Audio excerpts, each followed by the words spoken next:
Nos han invitado, Juan, a hablar sobre dos conceptos, utopía y distopía, que lo primero que he pensado es que las dos contienen el topos, el lugar.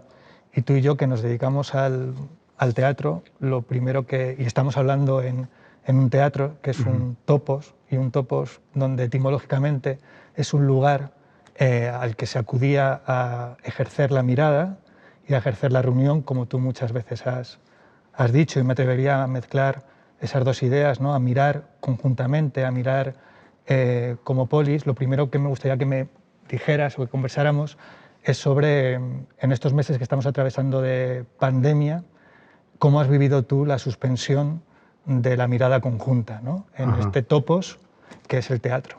Claro, pues probablemente si estuviese en otro lugar te daría otra respuesta, ¿no?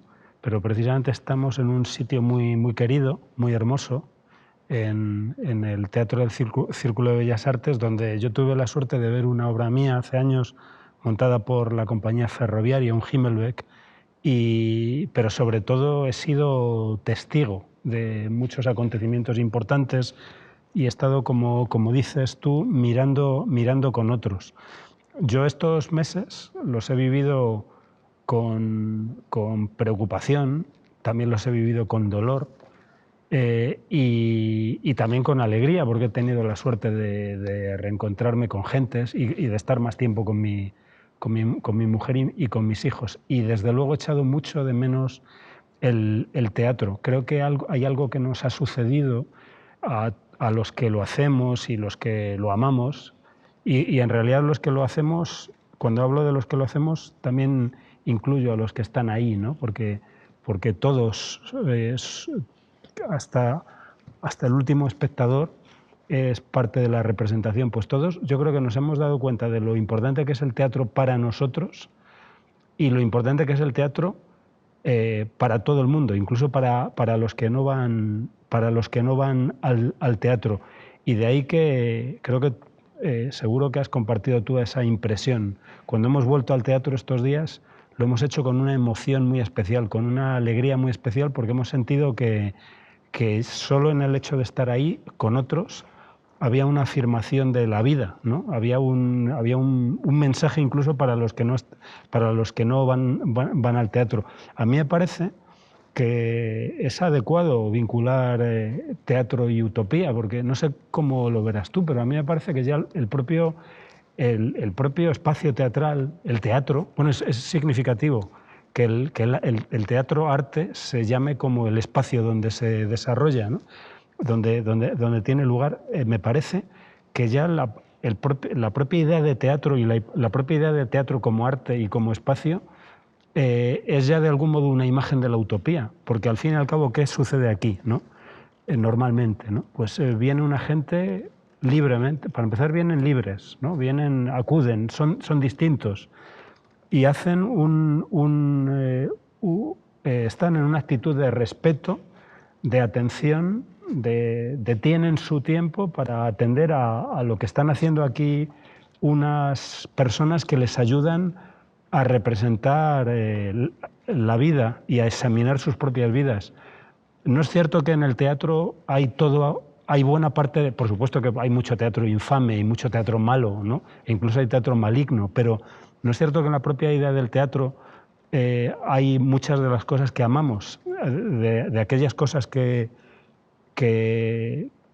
situaríamos en una utopía. Hay libertad, hay respeto, hay imaginación, hay memoria, ¿no?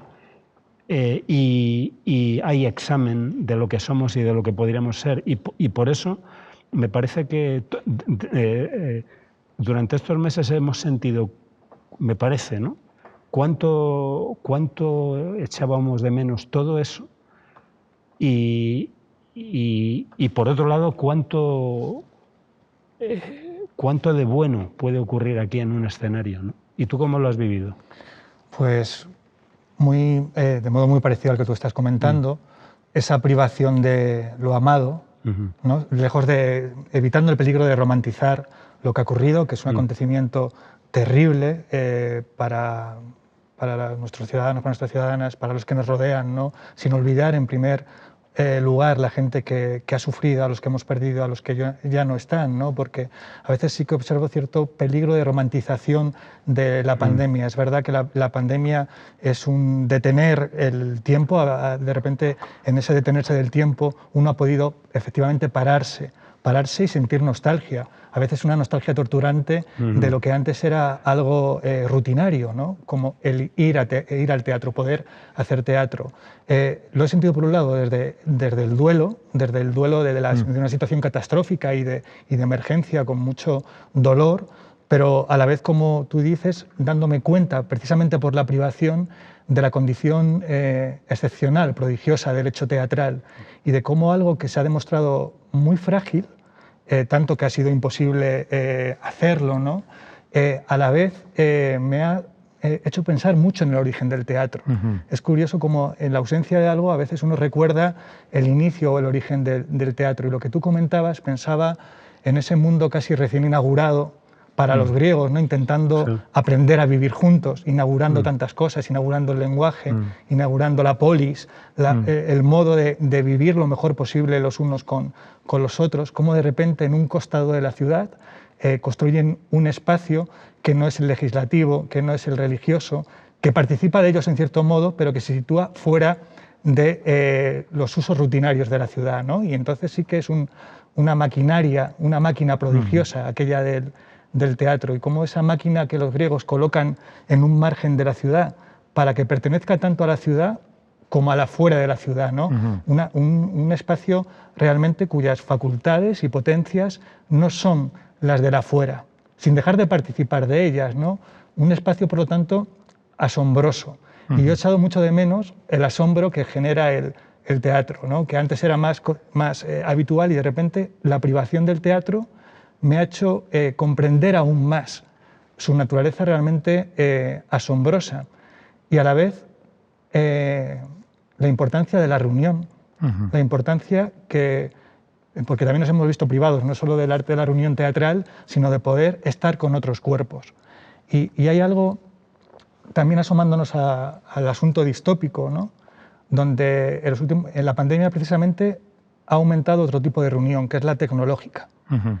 Se ha acrecentado, se ha hecho más radical el cuerpo tecnológico. Lo que de nosotros está en los canales virtuales, ¿no? La mediación tecnológica presente en la humanidad. Y me preguntaba en este tiempo cuál es la dialéctica o la interacción de nuestro cuerpo somático, es decir, de nuestra carne, de esto que estamos haciendo tú y yo ahora, ¿no? Conversar relativamente cerca, que para mí es uno de los principios del teatro, el de la reunión, el de la presencia y presente compartido. ¿Cómo se va a relacionar un arte, digamos, tan de materia indócil, tan material, tan matérico, ¿no? Como tú has dicho antes, nuestro arte se llama como el lugar físico donde acontece. O sea, desde su propia denominación hace apelación a la materia. ¿Cómo se va a relacionar en el tiempo por venir, es decir, pasado mañana, un arte donde los cuerpos son aún cuerpos somáticos, los cuerpos biopeligrosos, cuerpos vivos, con ese cuerpo cada vez más presente tecnológico, ¿no? Yo creo que además estas formas que han surgido durante el confinamiento, si es teatro, ¿no? Una pregunta que se ha hecho, el teatro por streaming, que ahora te lanzo la pregunta, ¿es teatro o deja de ser teatro? Pero hay algo que me he dado cuenta, ya por cerrar esta respuesta, de la potencia, de lo poderoso que es el teatro, precisamente en su condición matérica, y cómo quizás uno de los pocos espacios y actividades que en un porvenir va a exigir aún la reunión de los cuerpos somáticos y no de los, digamos, de los cuerpos tecnológicos. Y creo que en este sentido el teatro se ha demostrado ahora, y creo que se va a acrecentar esto, como un baluarte del mínimo humano. Es decir, como un lugar de, bueno, habrá mucho de nuestros cuerpos que esté viajando convertidos en datos, en grandes bases de datos, incluso ya tenemos incorporados los dispositivos en nuestro cuerpo, pero me sigue pareciendo que el teatro, que es un lugar donde hay que apagar los móviles, donde uno tiene que suspender su cuerpo tecnológico. Y me planteo esta relación entre el cuerpo somático en el teatro con el cuerpo digital. Me he ido muy lejos, quizá. No, has dicho cosas interesantísimas y estaba tentado de sacar la libreta y tomar, en vez de a tomar notas. Y solo puedo entrar en conversación con algunos de los muchos elementos que pones aquí sobre este espacio que nos separa y que nos une, y probablemente no más que prolongar algunas de las cosas que dices o redundar en ellas, ¿no? Nuestro buen amigo Ignacio García May alguna vez me dijo que el teatro no es que sea viejo, es que es definitivo, o sea, que de algún modo alcanzó su forma definitiva. Por supuesto que ha habido, el teatro como arte ha evolucionado de forma sustancial y han aparecido elementos, por ejemplo la luz eléctrica, ¿no? Y ahora vídeos, micrófonos, etcétera, que por supuesto tienen un valor de suyo artístico y extienden sus posibilidades, pero como de algún modo decías tú, lo que ya hacían en el siglo V antes de Cristo, lo que descubrieron era lo fundamental, un lugar que no tenía, en el que no había restricciones a la admisión, ¿no? En que era convocada toda la ciudad y era convocada para los que querían ir, se reunían para ver, se reunían en asamblea para que algunos de ellos, que eran de algún modo también miembros de la asamblea, ciudadanos ellos también, representasen posibilidades de la vida humana, ¿no? Eso es al mismo tiempo un programa extraordinariamente modesto y extraordinariamente ambicioso. Este es un lugar omnívoro donde cabe de todo. Es un lugar ya de suyo utópico. Es un espacio para que cualquier ser humano presente lo que quiera, dé cuenta de las experiencias que quiera. Y es un espacio de libertad, de resistencia, de definición, redefinición y reconquista de lo humano. Y conviene decir, hablabas de la tecnología, ¿no? Creo que estamos entre los que pensamos que el teatro es el arte del actor, ¿no? Y que cada vez que se da una función está ocurriendo algo extraordinario, está ocurriendo ese encuentro con este cuerpo fragilísimo, vulnerable, que puede enfermar y que sin embargo puede darnos a examinar nuestra vida. Y en este sentido el teatro mismo es un acto de celebración de la vida, ¿no? Solo por el hecho yo creo que hay algo, estoy seguro que a ti te ocurre. Yo sigo viniendo al teatro con la misma ilusión con que iba a los 16 años, esperando que me ocurra algo importante, que eso se convierta en una experiencia. Y tengo la impresión de que muchos de los que llenan este teatro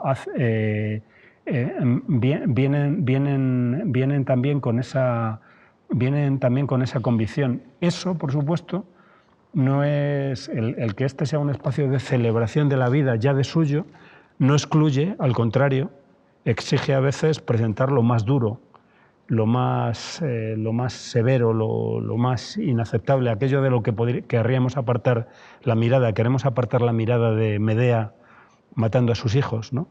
Pero esa es una posibilidad de lo humano y el teatro ha de dárnosla. Con todo, te digo, te confieso, esto ya es una confesión personal, ¿no? que me disgustan los artistas, los creadores en general y también los creadores teatrales que no encuentran nada que celebrar, ¿no? Es decir, el mundo es horrible, ¿no? O sea, hay muchas cosas horribles en el mundo, pero también hay belleza, hay ocasiones de amistad, hay ocasiones de alegría y de felicidad, y otra cosa es que uno no esté a la altura de ellas, de esas ocasiones. Y creo que el teatro también ha de entregárnoslas, porque son parte de la complejidad de lo humano. Y en cuanto, claro, yo seguro que tú sabes mucho más que yo y has tenido muchas más experiencias por distintas razones, y una es por la responsabilidad que ahora tienes al frente del Festival de Otoño, ¿no? Seguro que tú has reflexionado mucho más que yo acerca de las posibilidades del teatro en streaming. Yo creo que en todo caso algo que ha sucedido es que ha habido un esfuerzo de imaginación y entre muchos compañeros, ¿no? Yo mismo he participado en una, torpemente, quizá a partir de una propuesta que hizo Alfredo Sanzol, que se ha llamado La Pira en el Centro Dramático Nacional, pero he visto estos meses, por ejemplo, algunas piezas mías. Por ejemplo, La lengua en pedazos lo ha hecho una actriz que lo venía haciendo, Ana Cecilia da Costa, y en ella no ha habido simplemente un esfuerzo de, bueno, pues vamos a grabar y lo colgamos, sino que ha habido un esfuerzo de reconstruir y de algún modo, sí, cuando menos despertar la nostalgia del teatro, despertar la nostalgia de la reunión. No ha intentado hacer, digamos, un cine pobre, sino ha intentado de algún modo capturar o provocar esa experiencia de nostalgia y de ausencia del teatro, ¿no? Y creo que esto es algo bueno, algo el que nos ha obligado a pensar, y probablemente nos ha obligado a pensar que es lo esencial, que es lo fundamental. Y luego, estoy completamente de acuerdo contigo, hablas tú de romantización. Sí me parece un poco obsceno insistir en ese discurso de bueno, esto ha sido una ocasión para... Cuando ha habido muertes, ha habido mucho dolor y hay miseria, ¿no? Es decir, tenemos que medir mucho nuestras palabras cuando hablamos de oportunidad, de ocasión, de hacer de la necesidad virtud.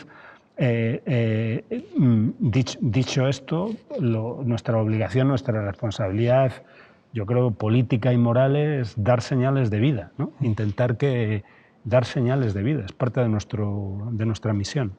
Has nombrado algo que me parece hermoso, su recuerdo. El teatro nace como una celebración en mitad de grandes celebraciones, o asociado a lugares de curación, ¿no? Por ejemplo, Epidauro con Asclepio, ¿no? Te ibas a reparar la salud y también, como tú has nombrado varias veces, la imaginación moral. Yo creo que es un lugar donde se celebra la vida, donde se celebra nuestra condición, con sus luces y con sus sombras, y que es un baluarte de lo humano, una celebración de lo que significa estar en este mundo. Y he recordado un verso de Antígona que a mí me parece particularmente bello, su sencillez, y es cuando el coro, en su primer estásimo, ya no mira la escena, que se ha quedado vacía por un momento, ya no hay reyes, ya no hay tiranos allí, se ha quedado vacía y se da la vuelta y mira a los espectadores, es decir, a otros seres humanos como ellos, y dice: no hay en la tierra nada más asombroso que el ser humano.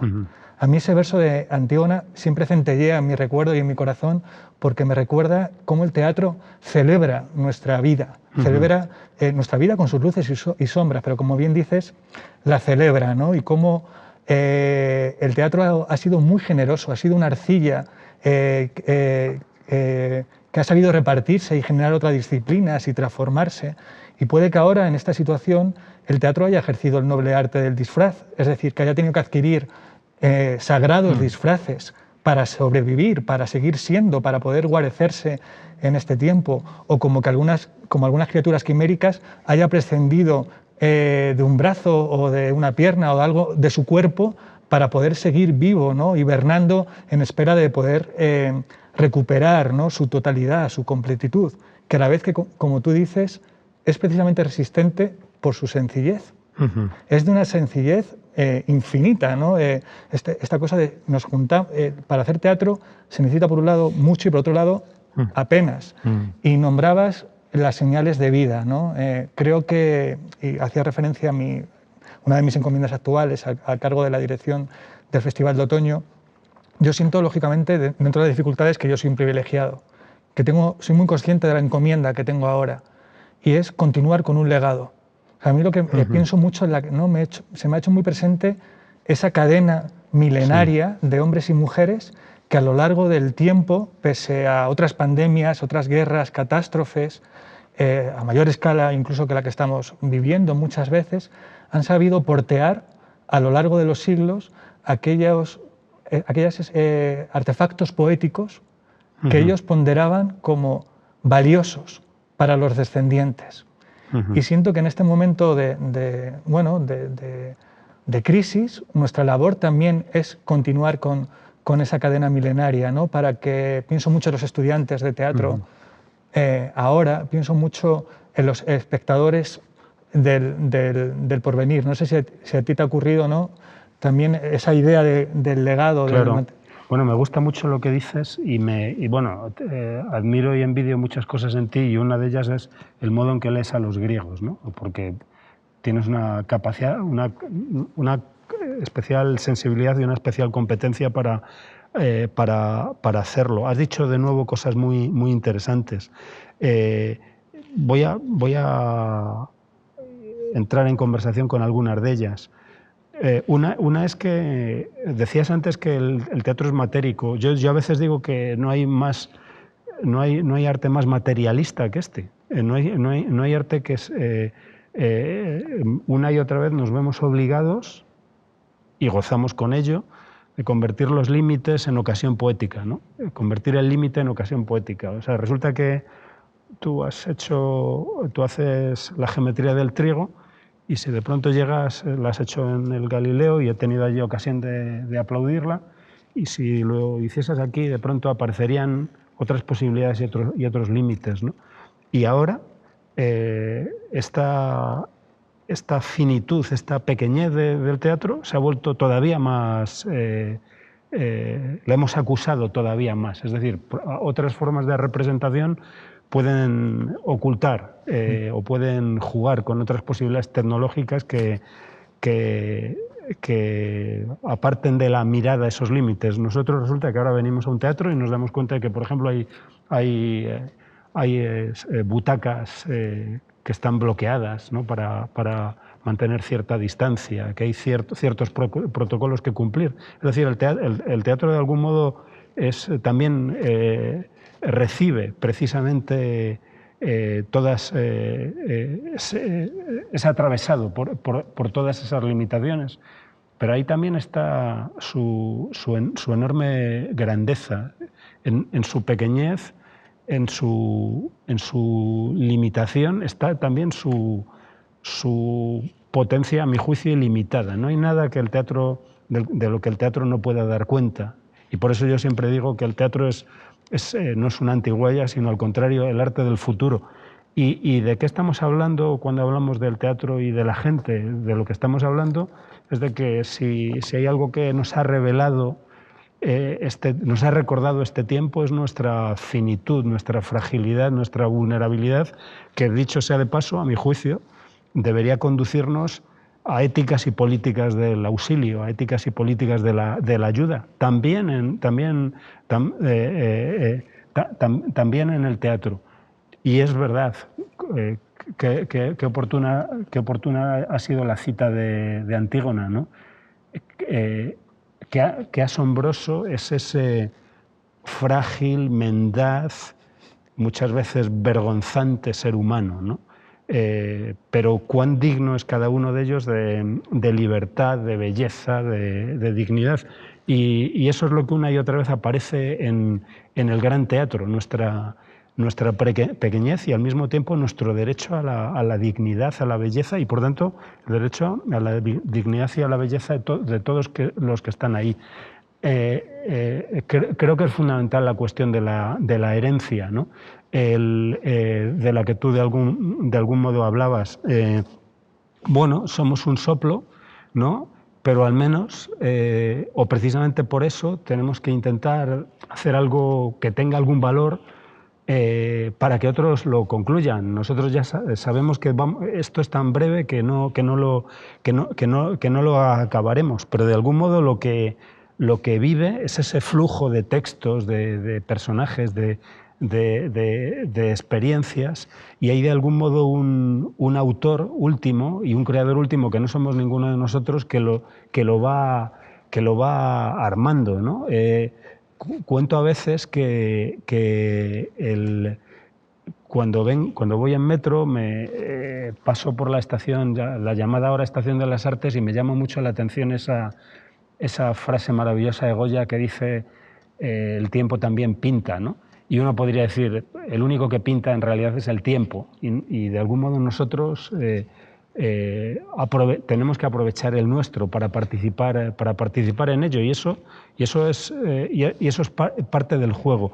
Y comentaba hace poco en una presentación precisamente a la que compartimos, que me parece que de lo que tenemos que ser cada vez más conscientes que nunca las gentes del teatro es de que tenemos que dar una razón muy buena a esta gente para que salga de casa, más que nunca. Hay gente que tiene miedo a salir a la calle y mucho más miedo de entrar por una puerta ajena, etcétera. Pues tenemos que darles muchas razones para que salgan de la calle, para que salgan de casa, para que eso les merezca la pena y que les merezca tanto la pena que vuelvan al teatro, al teatro.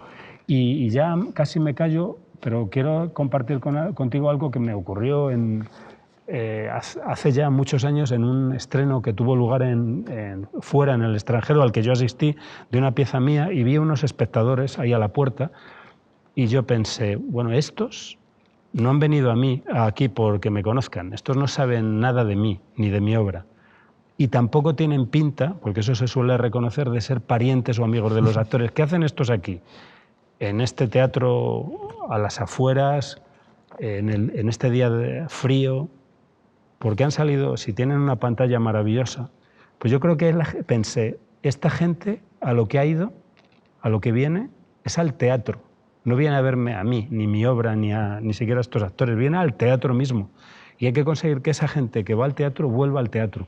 Y a la hora de la verdad, lo de menos es que recuerden nuestros nombres, ¿no? Lo demás es, como dices tú, que el teatro siga siendo para ellos un lugar importante, un lugar donde les puede pasar algo, ¿no? Has hablado de algo, bueno, muchas veces tú te has referido al teatro como el arte de la reunión, de la fragilidad, y hay un lugar común que dicen otros, el teatro es el arte del conflicto, y ponen el centro en eso, ¿no? Y yo, leyéndote a ti, o leyendo a Marina Garcés y vuestras reflexiones, ligándolas, siento cada vez que el teatro no habría que nombrarlo como el arte del conflicto, sino un arte de un vínculo complejo, problemático, pero no hay teatro sin vínculo. Uno no tiene conflictos con aquel al que no dota de una legitimidad, con el que no ejerce una mínima empatía. Uno puede tener vínculos catastróficos y vínculos oscuros, pero siento cada vez más que deberíamos nombrar el teatro como un lugar de vínculo, un vínculo indócil, un vínculo que puede ser también una emboscada, porque dos cuerpos que se emboscan son dos cuerpos vinculados, ¿no? Y hablabas de los cuidados, de la importancia de los cuidados, de cuidar de ese espectador. Yo lo he pensado mucho ahora que he vuelto a los teatros y miraba a los espectadores y las espectadoras, imaginaba sus casas, sus vidas estos meses, los ERTEs, la precariedad, el miedo, somos todos ahora inquilinos de la incertidumbre, y aún así un espectador o una espectadora sale de su casa y acude a una sala teatral. Claro. Y a mí eso me obliga a la fe. Sí. Me hace que no decaiga. Digo, si este espectador y esta espectadora siente esa necesidad de acudir a una sala de teatro, ¿cómo puedo yo desfallecer o cómo puedo yo no admirar y respetar ese impulso de un espectador o una espectadora de salir, como tú decías, en este tiempo, precisamente en este tiempo, y acudir a un teatro?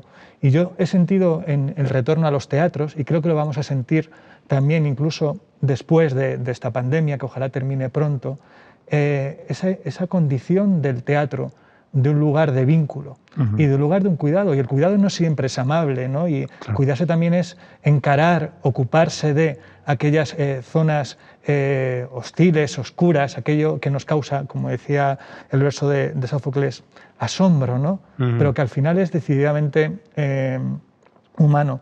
Te quiero lanzar una pregunta, Juan. Sí. Habitualmente el teatro ha admitido mal, digamos, la distopía como tema. Al menos esa es mi idea, puedo equivocarme. Sí. El teatro ha acudido más al pasado, porque tiene una capacidad como diría yo, mágica, como ningún otro arte, de hacer presente aquellas figuras del pasado, es decir, como la religión, representar, ¿no? Hacer presente, romper, y esta es una idea que tú has tomado, que yo te he leído a ti a través de Ortega y Gasset. Dime, espero no simplificarla mucho, ¿no? La capacidad que tiene el teatro de romper la historicidad, de hacernos a todos los hombres y mujeres contemporáneos en un momento, ¿no? Y quizá por eso el teatro ha acudido habitualmente más, o yo lo siento así, o lo vivo así desde mis lecturas y mi experiencia, sí, más al pasado que al futuro. Hay menos teatro de tema, lo que entendemos por un tema distópico, incluso hay ciertos sí, géneros que el teatro, quizá por su, como es un arte más de la convención que de la representación mimética, pues el terror a veces ocupa un lugar más marginal en el arte teatral. Pienso en los intentos, por ejemplo, de llevar Frankenstein a escena, sí, que habitualmente prescinde quizá de elementos más de terror y va más hacia una exploración filosófica. Bueno, no me quiero detener aquí, pero ¿cómo he sentido ahora, de repente, al estar en un patio de butacas con todos los espectadores enmascarados con las mascarillas y los actores muchas veces representando un mundo que ahora no es posible, que de repente la condición distópica del teatro tenía que ver precisamente con su resistencia, a ver si logro lanzarte la pregunta bien, de su necesidad de permanecer dentro de sus estrechos límites, pese al tornadizo de lo que entendemos como el presente. Entonces, la pregunta, concretándola, ¿cómo crees que que va a reaccionar o por dónde puede ir el teatro en un mundo que de repente ha adquirido formas repentinamente que entendíamos como distópicas? Sí. Espero haber formulado la pregunta. Claro. Bueno, creo que planteas un asunto muy, muy poderoso, muy interesante, muy inquietante, sobre el que también estoy seguro has pensado tú más que yo. Antes de eso, quiero aprovechar algunas de las también de ocasiones de conversación que me has dado antes, ¿no? Cuando hablabas del teatro, me gusta mucho esa idea del teatro como vínculo. Yo pienso que el teatro es un lugar de encuentro y el encuentro, y basta que uno tenga una vida familiar para saberlo, el teatro es un lugar de encuentro y por tanto también de conflicto. Yo creo que el teatro ha de hacerse por amor a la gente y eso no quiere decir que le tengas que ofrecer felicidad, ¿no? A veces digo que el teatro, que si el teatro es un arte del conflicto, lo es sobre todo no por lo que sucede aquí, sino por lo que sucede entre este lugar y ese otro, ¿no? O sea, el teatro es el lugar del encuentro y por tanto del posible conflicto de un actor y un espectador. Y también digo a veces que lo más fuerte que te puede ocurrir en un teatro, y a eso es lo que a mí me ha sucedido desde mi adolescencia, raramente, pero en momentos inolvidables, es que me he encontrado con mi propio doble, ¿no? Que yo estaba ahí y de pronto dije, ese soy yo. Y el doble, como sabes, no es una copia de ti, sino otra posibilidad de ti. Aquel que eres sin saberlo, aquel que eres sin querer reconocerlo, aquel que querrías ser y no eres, ¿no? Aquel que eres, aquel tú mismo que traicionaste, ¿no? Entonces, claro, ese encuentro puede ser catastrófico, puede ser tal que a veces digo que deberíamos hacer un teatro del que tuviesen miedo los cobardes, ¿no? Que un teatro tal que precisamente los que no quieran asumir un riesgo, y el mayor riesgo es preguntarte quién soy, ¿no?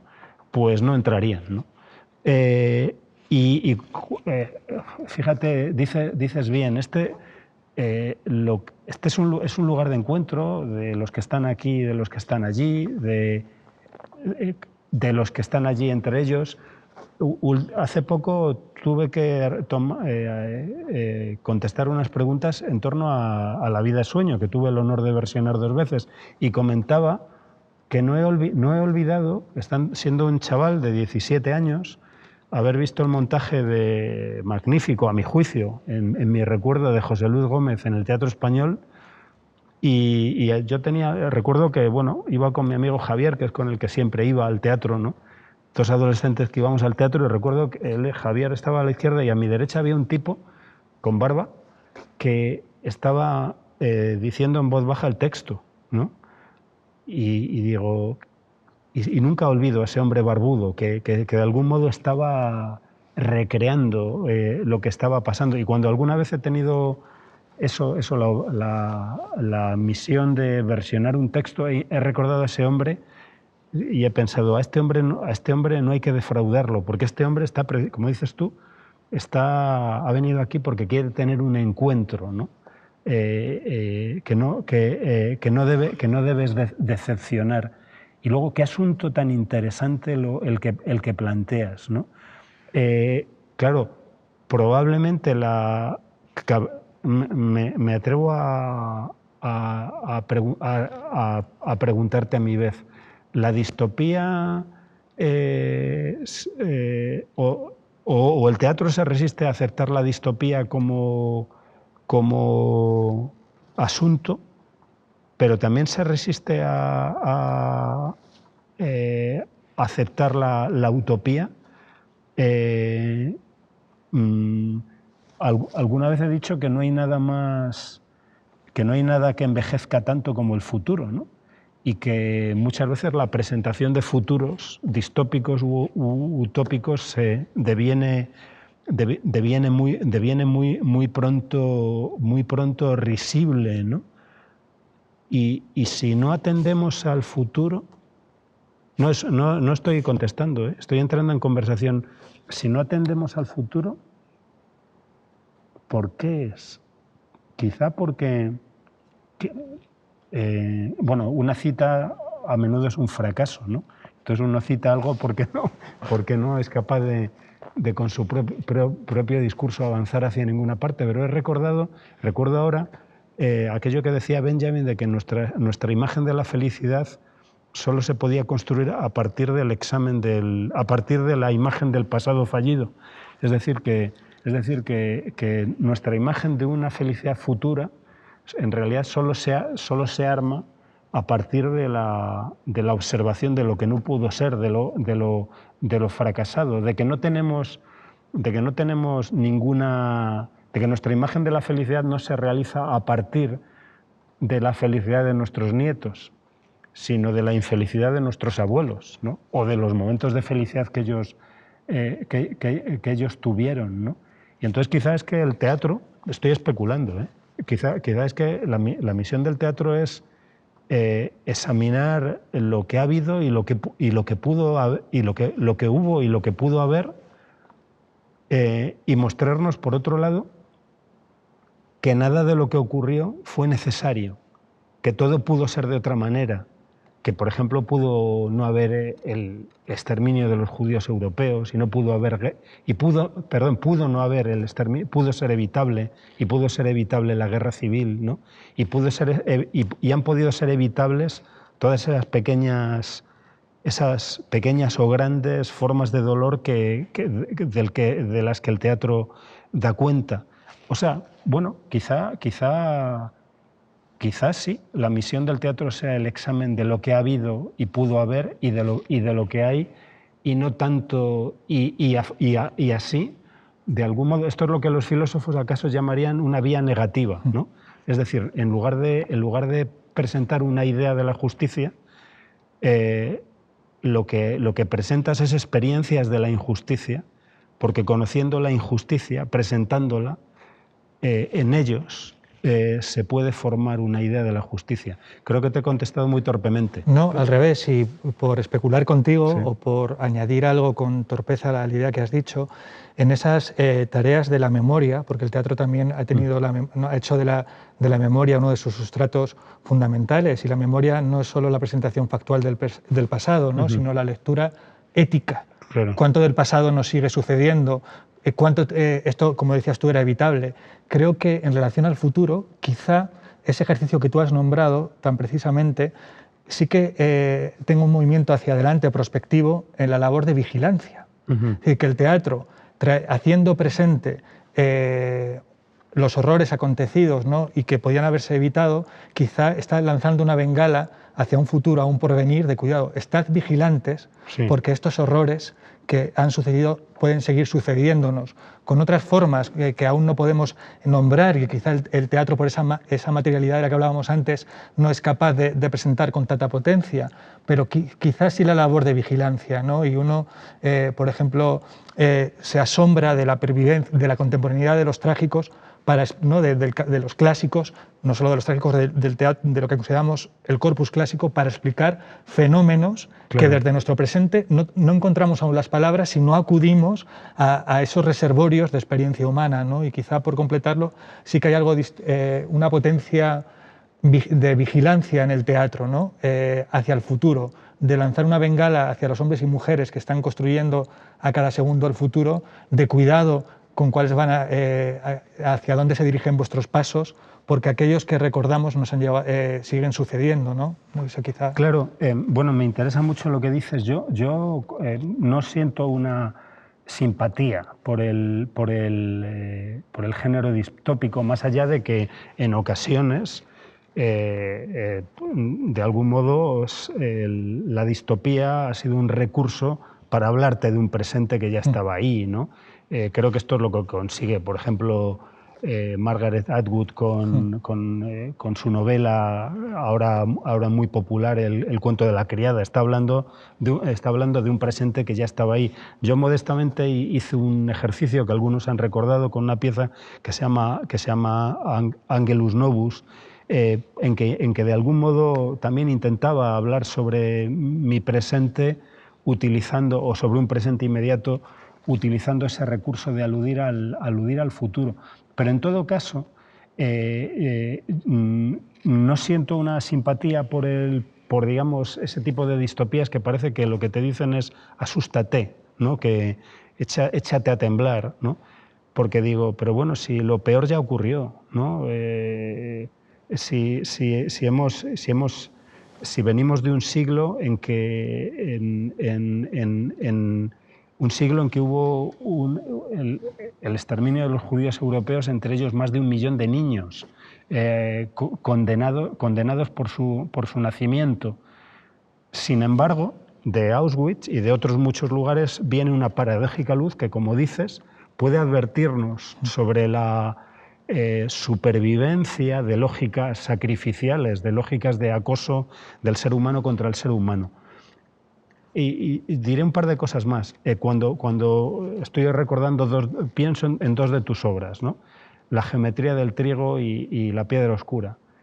La piedra oscura claramente referenciada en un momento de nuestra historia, otra de un modo menos directo, pero yo creo que los espectadores que estamos ahí, viendo eso, asistiendo a esa experiencia poética, examinamos nuestras vidas y nos preguntamos, celebramos los momentos de felicidad, de alegría, de gozo que viven tus personajes, y también lamentamos el gozo interrumpido y nos preguntamos por qué esa mujer de la piedra oscura, perdón, esa mujer de la geometría del trigo, esa madre no pudo ser más feliz, que había de torvo, de torcido en su ambiente, que le privó de una felicidad, de una felicidad que merecía. ¿Por qué las cosas no pudieron ser más fáciles para esos seres humanos? Y eso nos está hablando de la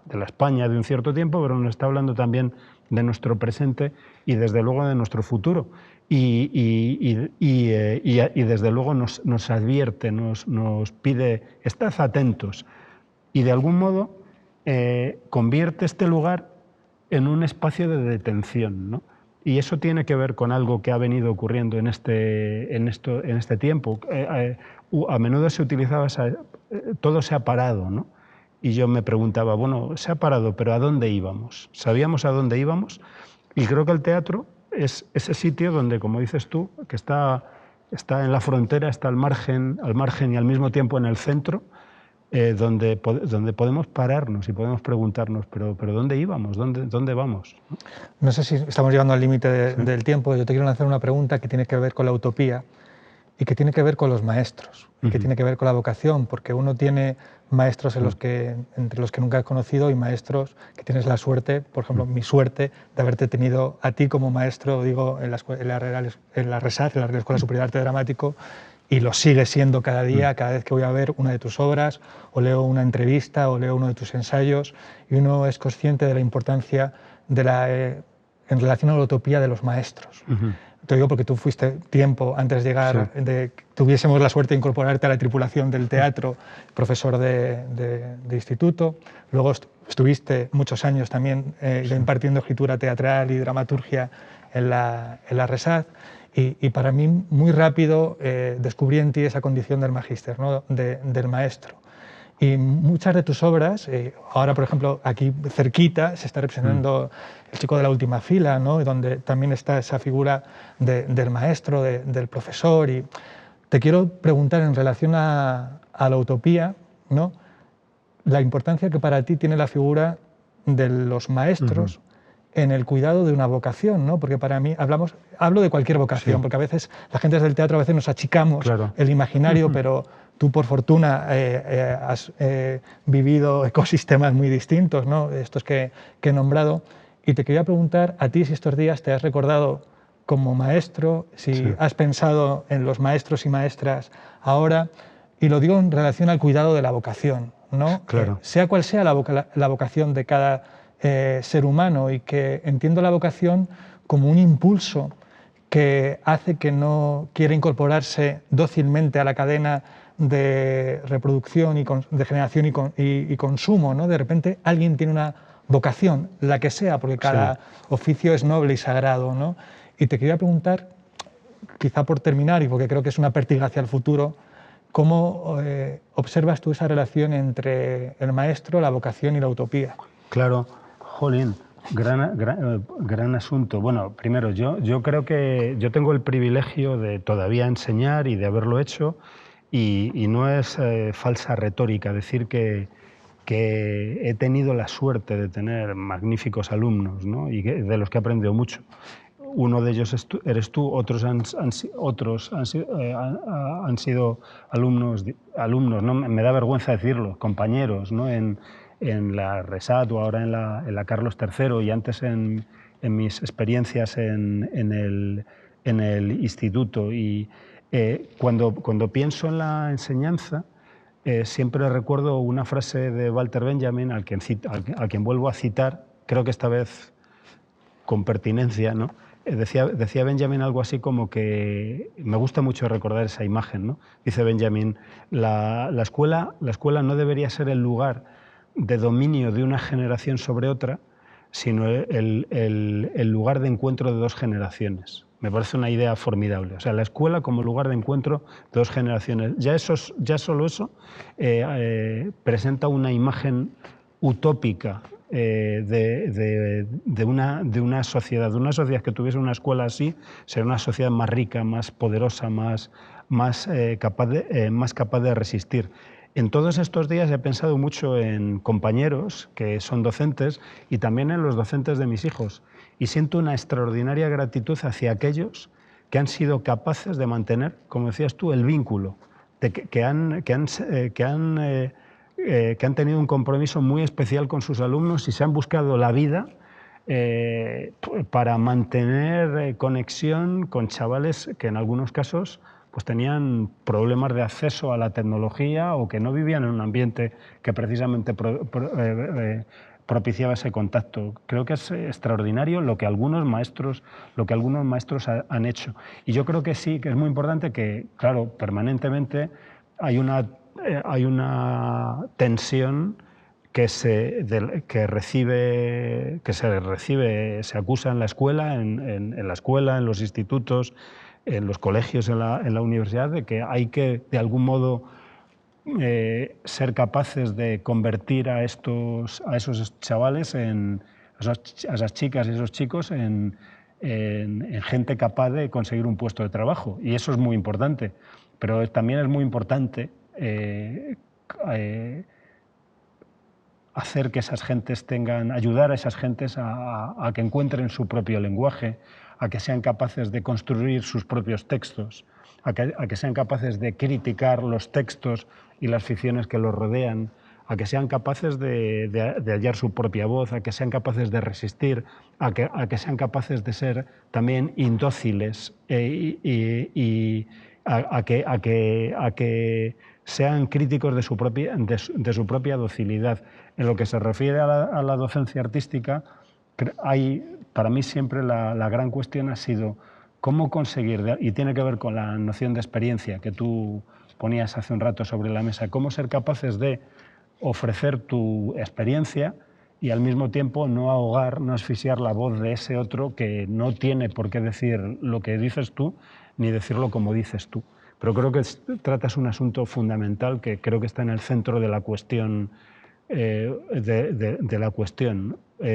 Una mala escuela es un espacio distópico y una buena escuela es ya de suyo un espacio utópico.